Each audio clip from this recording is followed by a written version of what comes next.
Evening बेटा। हो बेटा, आप सभी बच्चे अपने घरों में स्वस्थ और सुरक्षित होंगे। और बेटा हमारा जो टॉपिक है this one surface chemistry.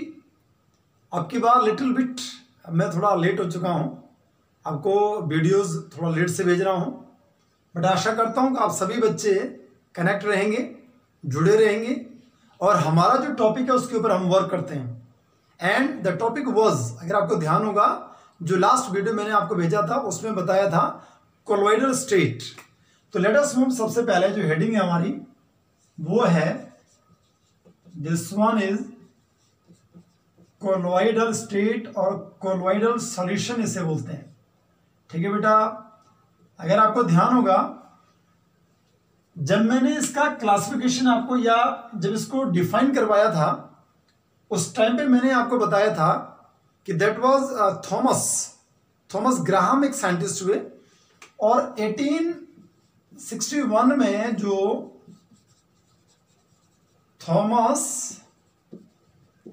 Graham थे उन्होंने जो क्रिस्टलोइड होते हैं और जो कोलोइड होते हैं उनको डिफरेंशिएट किया था।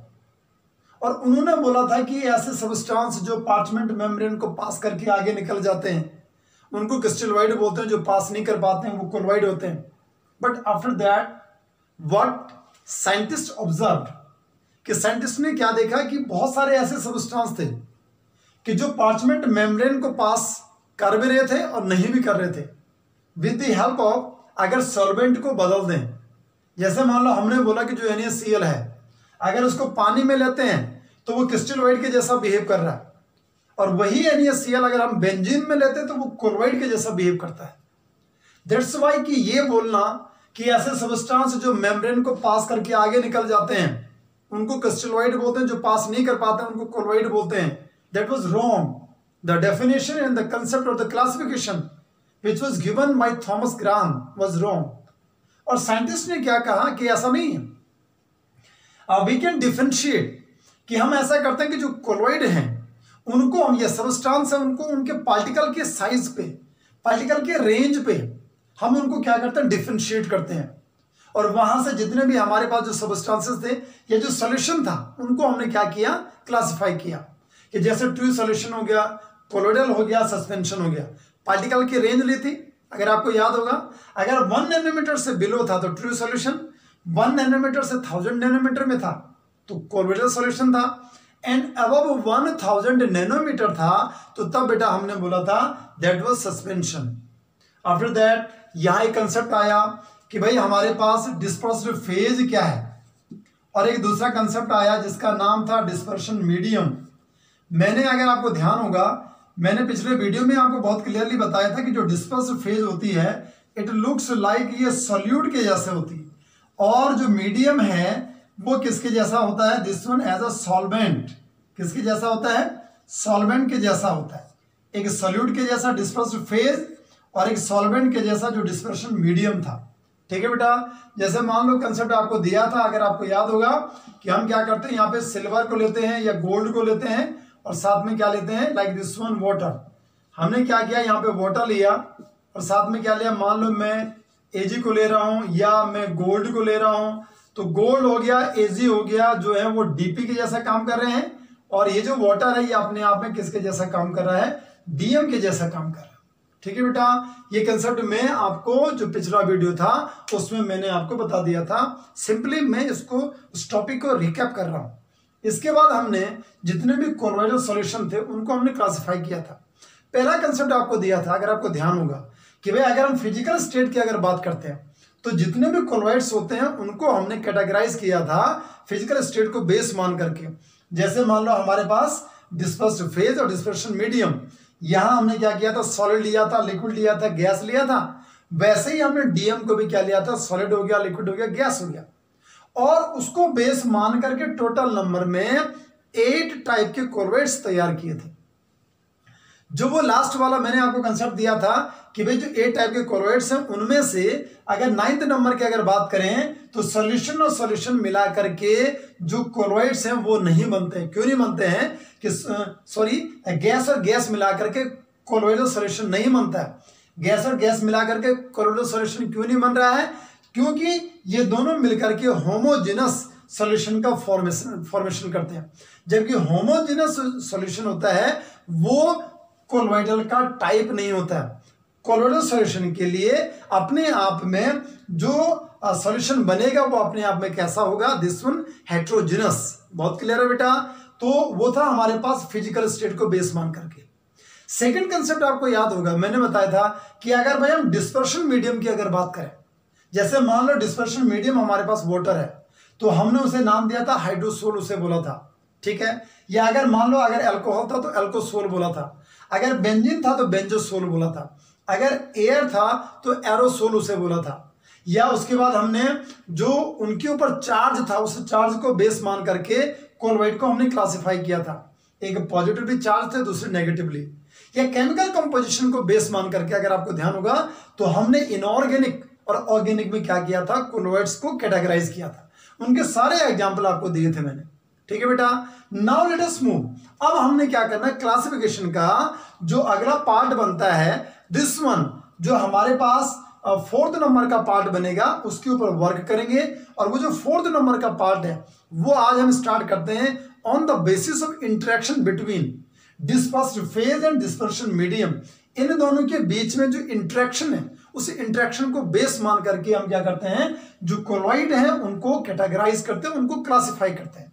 सो let us move.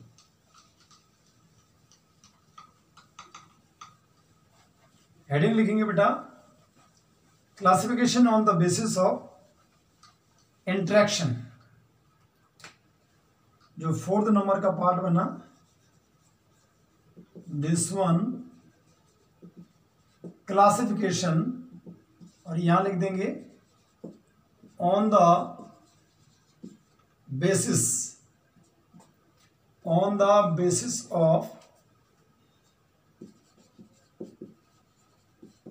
Interaction between DP and DM. Dispersed phase and dispersion medium को इनके बीच में क्या इंटरेक्शन बनता है, the type of interaction between dispersed phase and dispersion medium, and on the basis of interaction between them we can classify colloids. हम colloid को क्या करते हैं, क्लासिफाई करते हैं।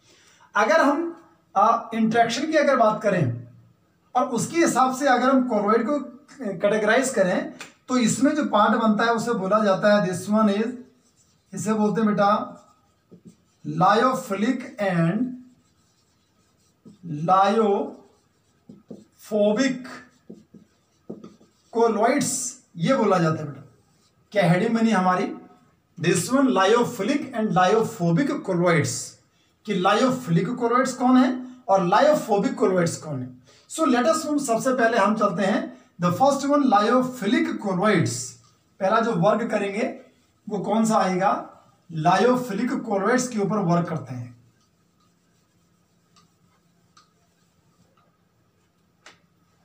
क्या लिखा बेटा हमने, लायोफिलिक कोलोइड्स, या इसको एक दूसरा नाम दिया जाता है लिक्विड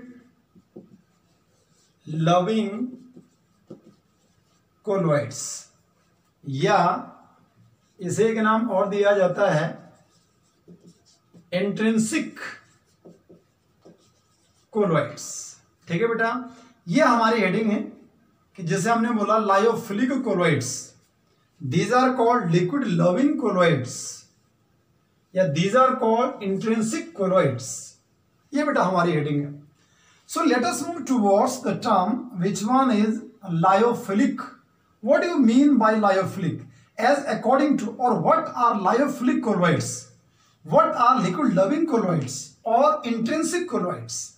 वन बाय वन अगर मैं यहां डिफाइन करूं तो यहां पे हमारे पास एक टर्म आया जिसे नाम दिया हमने लायो, और दूसरा टर्म आया this one is called philic. ध्यान से सुनेंगे बेटा, the first one lyo, the second one philic. As according to lyo this one is called, lyo का मतलब होता है लिक्विड, इसे बोला जा सकता है, या इसे बेटा हम सॉल्वेंट भी पढ़ते हैं। लायो का मीनिंग इधर वी कैन से लिक्विड और सॉल्वेंट। और फ्लिक का मतलब होता है this one is called loving, मतलब ऐसे कोलॉइड्स जो लिक्विड या सॉल्वेंट लविंग होते हैं उन्हें क्या नाम दिया जाता है, लायोफिलिक कोलॉइड्स उनको बोलते हैं। मतलब ये दोनों के दोनों डिफाइन होंगे इस टर्म के अंदर। Now if you want to say about intrinsic, intrinsic colloids वो कोलॉइड्स होते हैं जो सिंपली डायरेक्ट मिक्सिंग से तैयार होते हैं, जिनको तैयार करने के लिए किसी स्पेसिफिक मेथड की जरूरत नहीं है।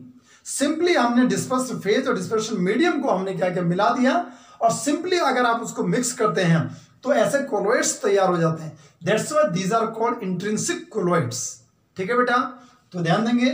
मैं अब यहां पे इसके जो कैरेक्टर्स हैं या जो प्रॉपर्टीज इसके अंदर बनती है वो चीज मैं लिखवा रहा हूं कि what are lyophilic colloids. Lyophilic colloids होते हैं जहां डिस्पर्स्ड फेज हो गया और डिस्पर्शन मीडियम हो गया।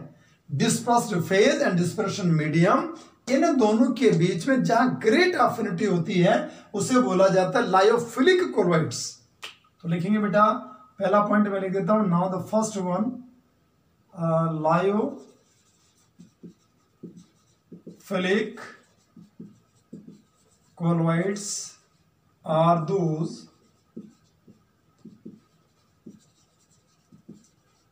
in which great affinity between dispersed phase and dispersion medium। ठीक है बेटा, जहां की ग्रेट एफिनिटी होती है उसे नाम बोल दिया हमने लायोफिलिक कोलॉइड्स। किस किस के बीच में? This one dispersed phase and the second one dispersion medium. पहला पॉइंट। सेकेंड पॉइंट की अगर मैं बात करूं तो हमारे पास जितने भी लायोफिलिक कोलॉइड्स होते हैं यहां लिखेंगे दीज आर स्टेबल। ये कैसे होते हैं? स्टेबल होते हैं and no need of any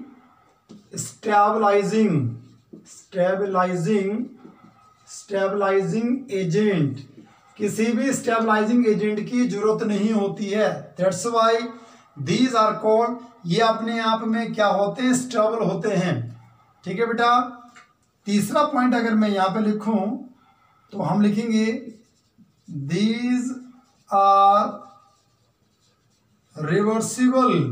ये अपने आप में कैसे होते हैं? रिवर्सिबल होते हैं, मतलब इनको दोबारा रीगेन किया जा सकता है। क्या बोलना चाह रहा है?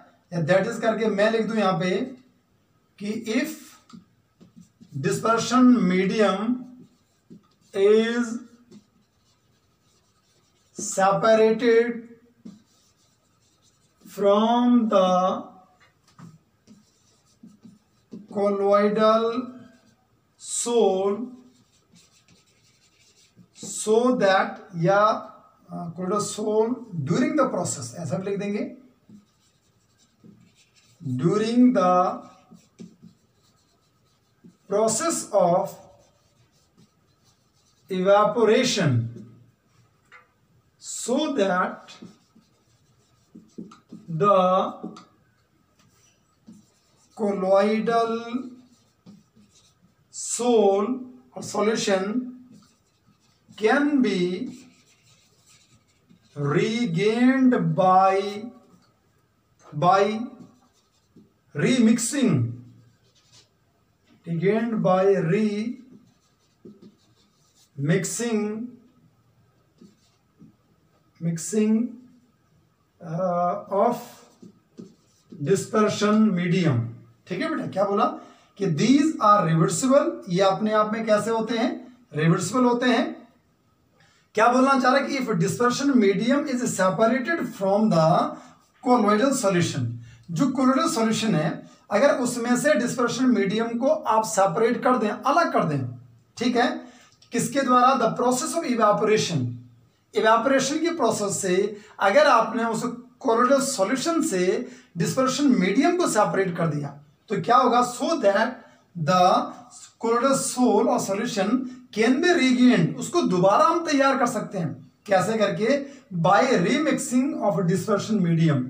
अगर उसमें हम फिर दोबारा क्या डाल दें, डिस्पर्शन मीडियम को हम अगर उसमें ऐड कर दें तो फिर दोबारा से आपको क्या मिल जाएगा, लायोफिलिक कोलॉइड्स आपको इजीली मिल जाएगा। ठीक है बेटा। या 4th नंबर का पॉइंट अगर मैं लिखूं तो मैं लिखूंगा these are not easily coagulated. ये इजिली क्या नहीं होते, कोगुलेट नहीं होते हैं, मतलब प्रेसिपिटेटेड, इजिली क्या नहीं होते हैं, प्रेसिपिटेट नहीं बनता इनका, कोगुलेट इजिली नहीं होते हैं। एक टॉपिक हमारे पास यहां पे आता है दिस वन कोगुलेशन, आगे जाकर के आपको डिफाइन करवाऊंगा कोगुलेशन या precipitation. Which one is called neutralization. जैसे मान लो एक पॉजिटिव चार्ज है एक नेगेटिव चार्ज है, जब ये दोनों के दोनों आपस में जुड़ते हैं तो ये न्यूट्रल हो जाते हैं। The process is called neutralization. मान लो एक के ऊपर पॉजिटिव चार्ज है और दूसरे के ऊपर क्या है, नेगेटिव चार्ज है, तो ये दोनों आपस में जुड़ेंगे तो न्यूट्रल हो जाएंगे। The process of neutralisation this one is called precipitation, इधर we can say that this one is called coagulation. तो जो हमारे पास जो लायोफिलिक कोलॉइड्स होते हैं because they don't carry charge, बोला जाता है कि जो लायोफिलिक कोलॉइड होते हैं they don't carry any charge, that's why ये इजिली क्या नहीं होते हैं, कोगुलेट नहीं होते हैं, ये इजिली क्या नहीं होते, प्रेसिपिटेट नहीं होते। तो आप थोड़ा इसके पॉइंट्स देख लो। आप क्या बोला गया, पहला पॉइंट क्या बोला कि जहां पे डिस्पर्स फेज और मीडियम इन दोनों के बीच में ग्रेट एफिनिटी होती, अट्रैक्शन होता है, जहां ये दोनों के दोनों एक दूसरे को having tendency to love each other, the first one. Second one, these are stable, ये स्टेबल होते हैं। No need of any stabilizing agent, किसी स्टेबल करने के लिए किसी एजेंट को ऐड करने की जरूरत नहीं है। The third one, these are reversible, ये अपने आप में रिवर्सिबल होते हैं। एक बार इवोपरेट करके हमने सेपरेट कर दिया, लेकिन फिर दोबारा से हम क्या कर सकते हैं, डिस्पर्शन मीडियम को ऐड करके हम क्या करेंगे कि जो लायोफिलिक कोलॉइड है उसे रीगेन कर देंगे। और 4th नंबर का पॉइंट क्या बना कि इनको हम इजीली क्या नहीं कर सकते हैं, कोगुलेट नहीं कर सकते हैं, because they don't carry any charge. तो ये तो इसकी क्या बनी हुई प्रॉपर्टीज बनी। अब अगर मैं इसकी एग्जांपल की अगर बात करूं तो यहां मैं लिखूंगा बेटा वी हैव एग्जांपल्स। तो अगर इसकी एग्जांपल लिखें बेटा तो यहां आए बेटा हमारे पास नाउ वी हैव एग्जांपल्स। जैसे मान लो ग्लू हो गया या स्टार्च हो गया या जिलेटिन हो गया या एग एल्ब्यूमिन या जैसे रबर हो गया। ठीक है बेटा, ये सारे के सारे क्या बने, इसके एग्जाम्पल बन गए। क्या क्या एग्जाम्पल लिखे, ग्लू हो गया, स्टार्च हो गया, जिलेटिन हो गया, एग एल्ब्यूमिन हो गया, रबर हो गया। These all are the example of the lyophilic colloid. ठीक है बेटा, तो ये था हमारे पास lyophilic colloid. So let us move towards the second one. दूसरा जो पार्ट इसका बना उसे नाम दिया हमने लायोफोबिक कोलॉइड। तो चलते हैं सेकंड वाले पे, लायोफोबिक कोलॉइड के ऊपर। What are lyophobic colloid? As according to the name, जो इसका नाम बनता है उसमें लिखा गया कि lyophobic, and we all are familiar regarding the term phobic, मतलब हिटिंग, जिसके अंदर इंटरेक्शन नहीं है, एफिनिटी नहीं दिखाता। जो मतलब लायोफोबिक कोलॉइड वो होंगे जहां डीपी और डीएम के बीच में इंटरेक्शन एफिनिटी नहीं होगी। Now let us move. दूसरा पार्ट जो बना उसे बोला हमने लायोफोबिक कोलॉइड्स, इनको बोला, या इनको बोलेंगे दिस वन इज लिक्विड और सॉल्वेंट, और यहां लिख देंगे बेटा सॉल्वेंट हिटिंग कोलॉइड्स। और दूसरा नाम, तीसरा नाम देंगे, वहां इंट्रिंसिक बोला था तो यहां बोलेंगे एक्सट्रिंसिक कोलॉइड्स, इनको नाम देंगे बेटा। ठीक है बेटा, तो इतने सारे इसके नाम हो गए, ध्यान देंगे। The first one lyophobic, second one liquid hating, third one extrinsic colloid, इनको नाम बोला हमने। As according to lyophobic, as earlier I have told you what do you mean by lyo. Lyo का मतलब क्या है? तो लायो का मतलब मैंने क्या बोला था, लायो का मतलब हम लिक्विड लिख सकते हैं। लायो का मतलब क्या लिखेंगे बेटा, सॉल्वेंट। और दूसरा टर्म यहां पे क्या आ रहा है, दिस वन इज फोबिक। और फोबिक की अगर बात करें तो फोबिक का मतलब क्या हो गया, दिस वन हेटिंग या हेट करने वाला। ठीक है। जो लिक्विड से लव करता है वो लायोफिलिक था, जो लिक्विड को हेट करेगा उसे नाम देंगे लायोफोबिक। बहुत क्लियर है बेटा। अब ध्यान देंगे यहां पे इसके कैरेक्टर्स अगर मैं लिखूं तो यहां हम बोलेंगे वन बाय वन। पहला पॉइंट हम लिखते हैं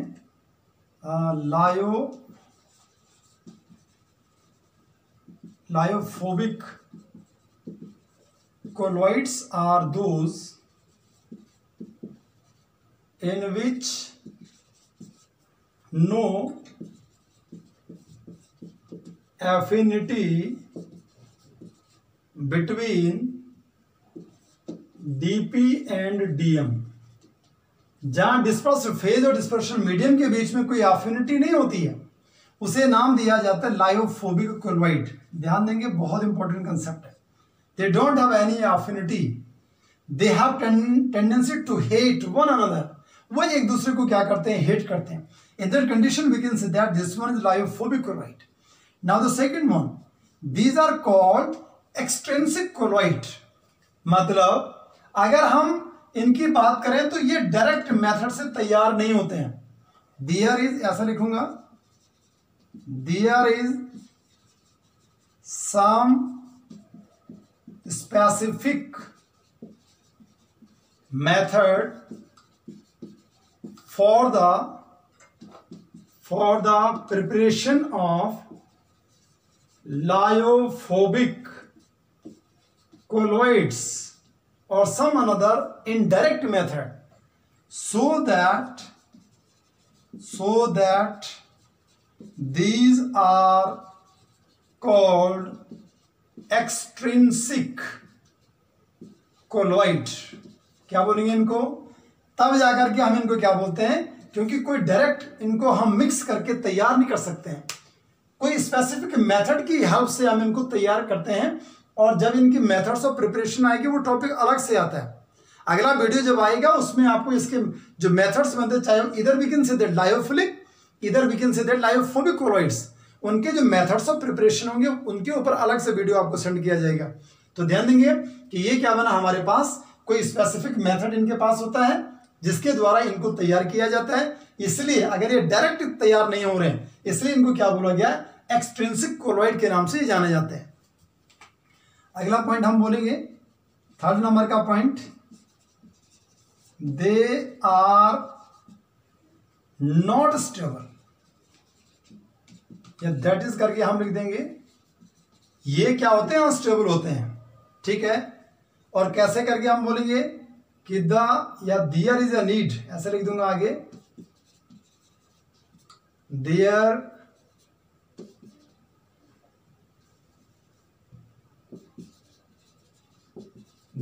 is a need of some stabilizing agent. इनको तैयार करने के लिए या इनको स्टेबल करने के लिए स्टेबलाइजिंग एजेंट की जरूरत पड़ती है। There is a need of some stabilizing agent. ये अपने आप में कैसे होते हैं, अनस्टेबल होते हैं, इनको स्टेबल करने के लिए स्टेबलाइजिंग एजेंट की जरूरत पड़ती है, ठीक है। अगला पॉइंट मैं लिखूंगा, दिस वन, द या दीज, ऐसे लिख देंगे, these are easily coagulated or precipitated। आगे लिख देंगे, the small amount of electrolyte can coagulate or precipitate the colloid। जो कोलॉइड है, अगर हम क्या करें यहाँ पे उसमें स्मॉल अमाउंट में क्या ऐड कर दें, इलेक्ट्रोलाइट को ऐड कर दें, तो उसके अंदर क्या हो जाएगा, कोगुलेशन हो जाएगा। यह लास्ट वाला पॉइंट अगर मैं लिखूं यहाँ पे, फिफ्थ नंबर का पॉइंट जो बनेगा, यह लिखेंगे, दे आर इरिवर्सिबल, ये अपने आप में कैसे होते हैं? इरिवर्सिबल होते हैं, ये रिवर्सिबल नहीं होते हैं। ठीक है बेटा, और एक बार अगर ये प्रेसिपिटेट हो जाते हैं so they don't come back into the original state. एक बार अगर मान लो ये प्रेसिपिटेट हो गए, कोगुलेट हो गए, तो ये दोबारा वापस नहीं आते हैं। That's why they are irreversible. अगर आप इनके ऊपर डिस्पर्शन मीडियम का एडिशन कर दें तो फिर दोबारा से ये वापस तब भी नहीं आते हैं। तो क्या लिखेंगे? दे आर इरिवर्सिबल। एंड हम बोलेंगे कि इफ once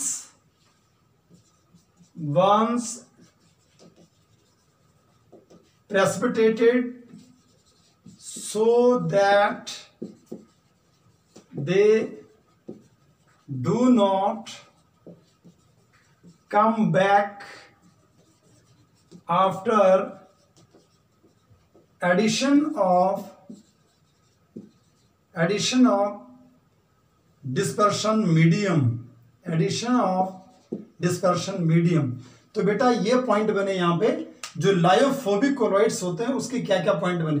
सबसे पहला पॉइंट क्या बोला कि भाई इनके बीच में एफिनिटी नहीं होती है, this one the first one.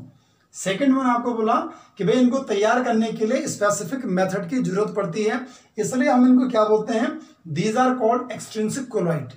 तीसरे नंबर का पॉइंट हमने बोला कि ये स्टेबल नहीं होती है, ये अनस्टेबल होते हैं। There is a need of some stabilizing agent, यहां स्टेबलाइजिंग एजेंट की जरूरत पड़ती है। यह चौथा पॉइंट अगर मैं बात करूं तो ये इजिली क्या हो जाते हैं? कोगुलेट हो जाते हैं, मतलब इनका प्रेसिपिटेशन, इनका न्यूट्रलाइजेशन इजिली हो जाता है। कैसे करके? अगर स्मॉल अमाउंट में हम क्या करते हैं? इनमें इलेक्ट्रोलाइट का एडिशन करते हैं। लास्ट नंबर का पॉइंट क्या बोला बेटा? कि दे आर इरिवर्सिबल, ये इरिवर्सिबल होते हैं। अगर एक बार ये कोगुलेट होगी, एक बार अगर ये प्रेसिपिटेट होगी, एक बार इनके अंदर न्यूट्रलाइजेशन की प्रोसेस होगी, तो फिर दोबारा से अगर आप इनको डिस्पर्शन मीडियम के साथ में मिक्स भी कर दें तो तब भी इनके कम बैक नहीं करते हैं, दोबारा से वापस नहीं आते। As earlier I told you कि जो लायोफिलिक होते हैं वो कम बैक कर जाते हैं, उनमें रीगेनिंग होती है रीमिक्सिंग करते हुए। What the concept? तो ये था बेटा हमारे पास लायोफोबिक कोलॉइड्स। बहुत क्लियर है। इसकी एग्जाम्पल की अगर मैं बात करूं तो यहां एग्जाम्पल मैं लिखता हूं कि जैसे मान लो कोलॉइड्स ऑफ मेटल, ऐसा बोलेंगे सॉल्यूशन ऑफ मेटल। एग्जाम्पल की अगर बात करें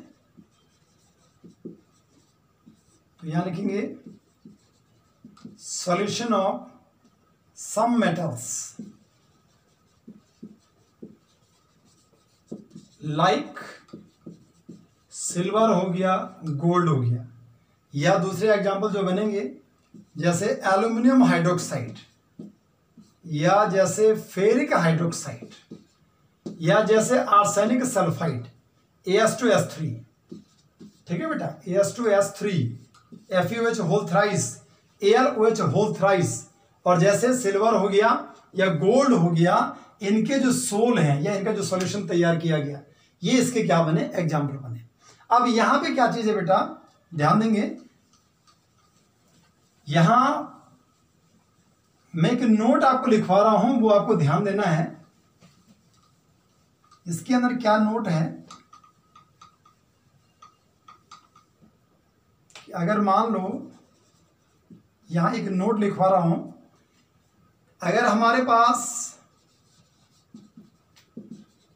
लायोफिलिक कोलॉइड्स की मैं बात कर रहा हूं, और अगर मान लो इसके अंदर वाटर सॉल्वेंट के जैसा है, ये सॉल्वेंट जो है वो क्या है? वाटर है। ठीक है बेटा, सॉल्वेंट क्या? वाटर है। तो जो लायोफिलिक कोलॉइड्स होंगे उनको नाम दिया जाएगा हाइड्रोफिलिक, उसे बोला जाएगा। क्या बोला जाएगा? हाइड्रोफिलिक कोलॉइड्स इनको बोलते हैं बेटा। What are hydrophilic colloids? Hydrophilic colloids उस कंडीशन में होता है जब उनके पास सॉल्वेंट कौन होता है? वाटर होता है। अगर सॉल्वेंट क्या होगा? बेंजीन होगा, तो उसे नाम देंगे बेंजोफिलिक। क्या बोलेंगे? बेंजोफिलिक कोलॉइड। अगर मान लो सॉल्वेंट क्या होगा? अल्कोहल होगा, तो उसे लिखेंगे अल्कोहोफिलिक। और क्या लिखेंगे? कोलॉइड्स। अगर मान लो ऑयल एज अ सॉल्वेंट होगा तो उसे लिखेंगे लिपोफिलिक, क्या लिखेंगे, लिपोफिलिक कोलॉइड्स। या अगर मान लो इसके बजाय अगर मान लो हमारे पास लायोफोबिक कोलॉइड्स अगर हैं, तो उस कंडीशन में अगर सॉल्वेंट वाटर है, सॉल्वेंट क्या है, वाटर है, तो इसे लिख देंगे this one is hydrophobic colloids. या अगर यहां ऑयल के अंदर आता है, तो अगर ऑयल एज अ सॉल्वेंट है और लायोफोबिक कोलॉइड था, तो हम इसे लिख देते हैं this one is called lipo और फोबिक, हमने इसे लिख दिया।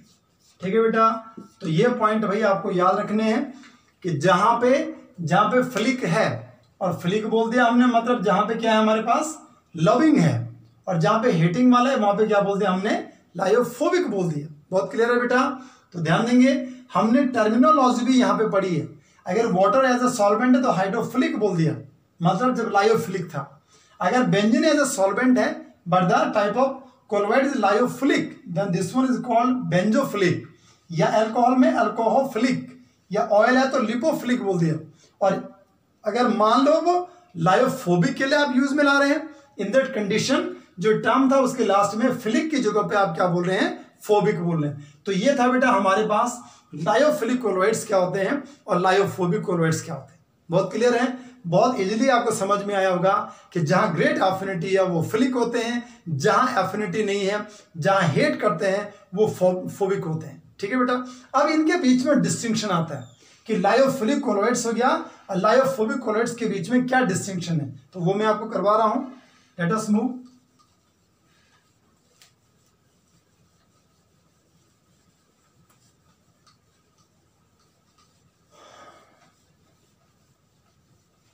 हम लिखेंगे distinction between lyophilic and lyophobic colloids.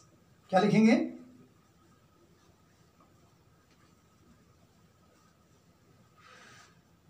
distinction between, now distinction between lyophilic and lyophobic colloids. क्या क्या इनके बीच में डिस्टिंक्शंस बन रहे हैं, क्या क्या डिफरेंसेस इनके बीच में बन रहे हैं, तो वो मैं लिख रहा हूं वन बाय वन, देखते जाओ आप। सबसे पहले लिख देंगे बेटा, यहां लिखेंगे प्रॉपर्टी, यहां लिख दिया लायोफिलिक, यहां लिख दिया लायोफोबिक, ठीक है, कोलॉइड्स एंड कोलॉइड्स। देखते जाओ बेटा वन बाय वन। पहला पॉइंट जो बना, यहां हम लिखेंगे एज ऑफ प्रिपरेशन, और यहां लिखेंगे these are easily formed by direct mixing। इनको हम डायरेक्ट मिक्सिंग के द्वारा तैयार कर सकते हैं। दैट्स व्हाई दिस वन, ये अपने आप में क्या है, लायोफिलिक है। और यहां लिखेंगे need of some specific method, इधर we can say that cannot be prepared by direct mixing. यहां क्या चाहिए हमारे लिए, कुछ स्पेसिफिक मेथड चाहिए, तो जाकर के लायोफोबिक कोलॉइड को आप तैयार कर सकते हैं। नाउ द सेकंड वन, इसे मैं लिखूंगा रिवर्सिबल और इरिवर्सिबल नेचर। तो अगर आपको ध्यान होगा, अभी कंसेप्ट करवाया था, लायोफिलिक जो होते हैं वो कैसे होते हैं बेटा, these are reversible in nature. यहां क्या लिखते हैं, these are irreversible in nature. Lyophobic are irreversible and lyophilic are reversible. Third number का पॉइंट अगर लिखेंगे तो हम यहां लिखेंगे दिस वन पार्टिकल नेचर, और यहां लिखेंगे the particles of colloids are true molecules but in big size or larger size, but in big size, क्या लिख दिया, बिग साइज के होते हैं। और यहां लिखेंगे the particles of colloids aggregate of many molecules। ठीक है बेटा। या अगला पॉइंट अगर मैं लिखूं यहां पे, 4th नंबर का पॉइंट अगर लिखूं, दिस वन स्टेबिलिटी, क्या लिखा बेटा, स्टेबिलिटी। तो यहां क्या लिखा हमने, क्या होते हैं, स्टेबल। यहां क्या लिखेंगे, दीज आर अनस्टेबल। अगला पॉइंट अगर लिखेंगे, दिस वन हाइड्रेशन, तो यहां लिखेंगे हैविली हाइड्रेटेड, मतलब सॉल्वेंट से जुड़ जाते हैं। और यहां लिखेंगे डू नॉट एप्रिसिएबली हाइड्रेटेड, क्या लिखा, डू नॉट एप्रिसिएबली हाइड्रेटेड। तो ये पॉइंट यहां बन गए। 6वें नंबर का पॉइंट मैं यहां ऊपर लिखता हूं, ये प्रॉपर्टीज भाई आपको याद रखनी है। इसमें बहुत सारा ऐसे ये नहीं है कि कुछ समझाने के लिए बहुत ज़्यादा प्रॉपर्टीज हैं, वो दोनों के बीच में क्या क्या डिफरेंसेस बन रहे हैं वो आपको ध्यान रखना है। नाउ नेक्स्ट वन, और ये मैं लिख रहा हूं यहाँ पे, दिस वन टिंडल इफेक्ट, और यहाँ लिखेंगे नॉट शो, और यहाँ लिख देंगे ये शो करते हैं और ये नहीं दिखाते हैं। ठीक है बेटा। या 7वें नंबर को लिख दूंगा यहाँ पे, दिस वन विस्कोसिटी और सरफेस टेंशन, और यहाँ लिखेंगे द विस्कोसिटी और सरफेस टेंशन, और surface tension is surface tension of soles are less than the dispersion medium. The viscosity and surface tension of soles are less than the dispersion medium. यहाँ लिखेंगे the viscosity or surface tension are of sole are same as the dispersion medium। ठीक है। यहां जो surface tension होता है या जो विस्कोसिटी होती है सोल की, वो क्या होती है, सेम होती है, जो कहां पे होती है, डिस्पर्शन मीडियम के अंदर। ठीक है बेटा। या इसके बाद 8th नंबर की अगर मैं बात करूं, तो यहां पे हम ऐसा करेंगे, टिंडल इफेक्ट हो गया, विस्कोसिटी हो गया। ठीक है। चार्ज की अगर बात करें, चार्ज ऑफ पार्टिकल्स, यहां लिखेंगे they do not carry any charge, और यहां लिखेंगे they have charge. They can move, इसमें ऐसा लिख सकते हैं, they can move towards anode as well as cathode when electric field is applied। ध्यान देंगे क्या बोला गया, अगर चार्ज की अगर बात करें तो चार्ज में क्या लिखा गया कि दे डोंट हैव एनी चार्ज, इनके ऊपर कोई चार्ज नहीं होता है। अगर इनके ऊपर they don't have tendency to carry any charge, अगर ये चार्ज को कैरी नहीं कर सकते हैं तो इलेक्ट्रिक फील्ड को अगर आप अप्लाई भी कर दो तो इवन दो या उसके बावजूद भी इनके अंदर कोई मूवमेंट नहीं है। ठीक है। वो चार्ज को क्या नहीं करते हैं, कैरी नहीं करते हैं, या इनका मूवमेंट पॉसिबल है, कहीं भी मूव कर सकते हैं। बहुत क्लियर है। और इनके अंदर क्या चार्ज है, अगर मान लो जो सोल पार्टिकल है या कोलोइडल पार्टिकल है, अगर उसके ऊपर पॉजिटिव चार्ज है तो इलेक्ट्रिक फील्ड अगर आपने अप्लाई किया तो जो नेगेटिव पोल होगा उसकी तरफ मूव करेगा, और अगर सोल के ऊपर अगर नेगेटिव चार्ज है तो जो पॉजिटिव पोल होगा उसकी तरफ मूव करेगा। तो ये बेटा यहाँ पे हमारे पास जो लायोफिलिक हो गया, लायोफोबिक कोलॉइड्स हैं, इनके बीच में क्या डिस्टिंक्शन था या ये अपने आप में होते क्या है, इनके बारे में मैंने आपको बहुत डिटेल में बताने की कोशिश की है। होप सो गुड बेटा, आपको बहुत क्लियरली ये सारी चीजें समझ में आई होंगी।